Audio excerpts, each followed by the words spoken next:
Itong 20 peso rice na ito, magic ito eh. Para sa eleksyon lang ito. Pagkatapos ng eleksyon, ano nga na naman tayo? Alam mo, ang mechanics nito ay mga bobo na gisip. Unang-una, ang presyo ng bigas, 33. Tapos pamumudmod ng mga local government units na nagsishare ng 650, ang national sa local, 650, so 13. So binawas nila, 20. This is a price manipulation. Pagka talagang hindi kaya, sa loob lamang ng 3 taon, meron na dapat nagawa ang administrasyon na ito, miski kakapiranting. Pero the only achievement of this administration is what I have already mentioned earlier, to be the achievements of Sara Duterte when she was Secretary of Education. Wala nang iba eh. Saan ka titingin? Sa infrastructure? Wala. Sa investments? Wala. Sa tourism? 24% short of target. Sa trade, bumababa. Tunay lamang ng bangkarote na talaga ang utak ng mga namumuno ngayon sa ating bansa. Dahil ang kanilang pinaiiral ay pagmumudmod ng ayuda, and in this kind, ayuda na in kind. Hindi naman makakaresolve ito. Pag naubos na yung supply na yan, ano mangyayari? Pag naubos na yan. Alam mo, ang mechanics nito ay mga bobo na gisip. Unang-una, ang presyo ng bigas, 33. Tapos pamumudmod ng mga local government units na nagsishare ng 650, ang national sa local, 650, so 13. So binawas nila, 20. This is a price manipulation. This is, inabolish nila yung law of supply and demand. Talagang pilay na, no? Bangag na talaga ang mga sasakatuparan ng mga pulisiya ng gobyerno. At ang gagastos sila rito ng 5 bilyon mula sa contingency fund ng Office of the President. At gagastos sila ng 4.5 billion galing sa rice acquisition budget. At daragdagan ng 500,000 para sa logistics. Total, 10 billion. Napakalaking kamalintunan nito. This is an artificial supply. Pag natapos na yan, ano ang mangyayari? Wala nang eleksyon. Balik na naman yan sa 54 hanggang 65. Malawak ang panluloko. No? Kung sa akin ibigay yung 10 billion na yan, Jay, alam ko kung saan nilalagay yan eh.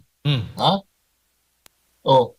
Ang aking, kung ako'y tumatakbo ngayon, bilang Pangulo ng Pilipinas, pagpalagay na natin, 5 ang aking ipopropose na reforma para ayusin ito sa bayanan natin.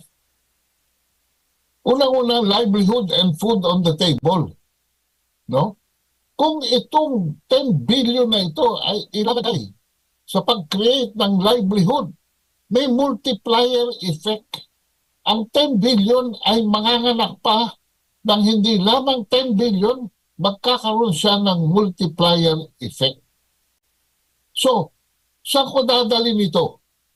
Sa aking pag-aanalisa, ang Department of Agriculture budget ay nasa 200 billion. Ito ay in-increase na ng 20% mula last year. At dinagdagan pa sa National Irrigation Authority ng 42 billion. Ang total nito ay 243 billion.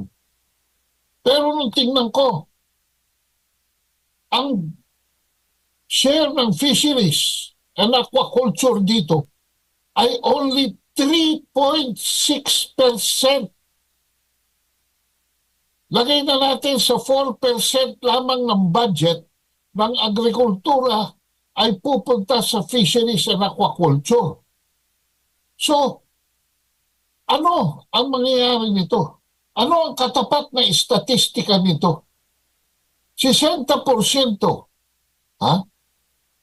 Ang ng ating mga sambayanan ay nakatira sa mga coastlines. Kaya most of them are fisher folk.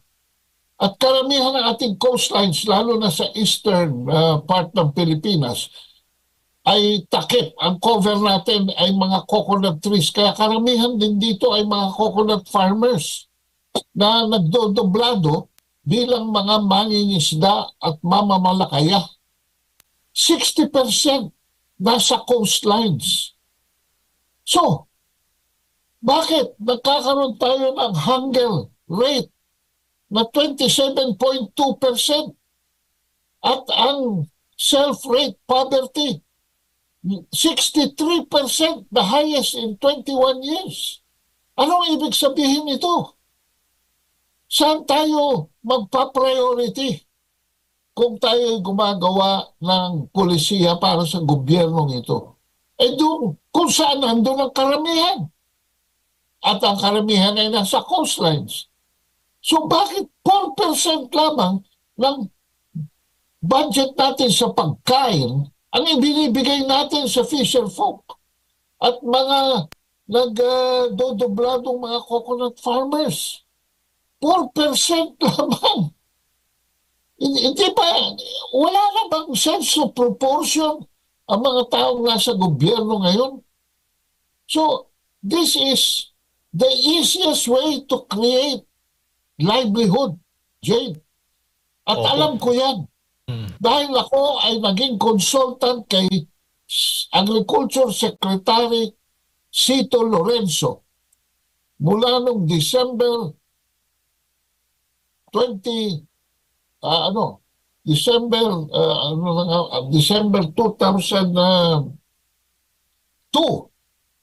hanggang July 2004, no? At wala kaming ganito kalaking budget. Pero sa aming mga programa, isinama namin ng private sector, and you know, we were able to produce 97% rice sufficiency. Eh ngayon yata wala pang 70% ang rice sufficiency natin. Wala kaming ganito kalaking budget. So, ang ginawa namin, teknolohiya. Dinala namin dito si Yuan Longping ng China para i-promote ang hybrid rice variety. At nag-hit kami. Pagkain para sa tao, bigas. 97% sufficiency. Pagkain para sa mga livestock, mga hayop, corn. Nakahit kami ng 83% sufficiency. Hindi ganito kalaki ang aming budget. Pero, talaga namang binantayan namin ang korupsyon. Halos mag-zero corruption kami. At yan ang number one. No? Yan ang number one sa listahan ko kung ako'y tumatakbo sa pwesto ngayon. Ha? Food on the table, how do you get it? By creating jobs. Livelihood. Yan. Ha? Yan ang number one sa akin. Kaya itong 20 peso rice na ito, magic ito eh. Para sa eleksyon lang ito. Pagkatapos ng eleksyon, ano nga naman tayo? Samantalang kung ito ay ilalagay sa ating fisheries and aquaculture, wala ka tayong we cannot speak of a commercial fishing industry. And yet, tingnan nyo mga kabansa, nagkakagulo tayo sa kaliwa ng mapa natin, diyan sa South China Sea, pero ang laki-laki nung nasa kanan natin sa Pacific Ocean, wala tayong ginagawa. Ang laking, it's a great body of water with tremendous potential. Doblehin mo ito.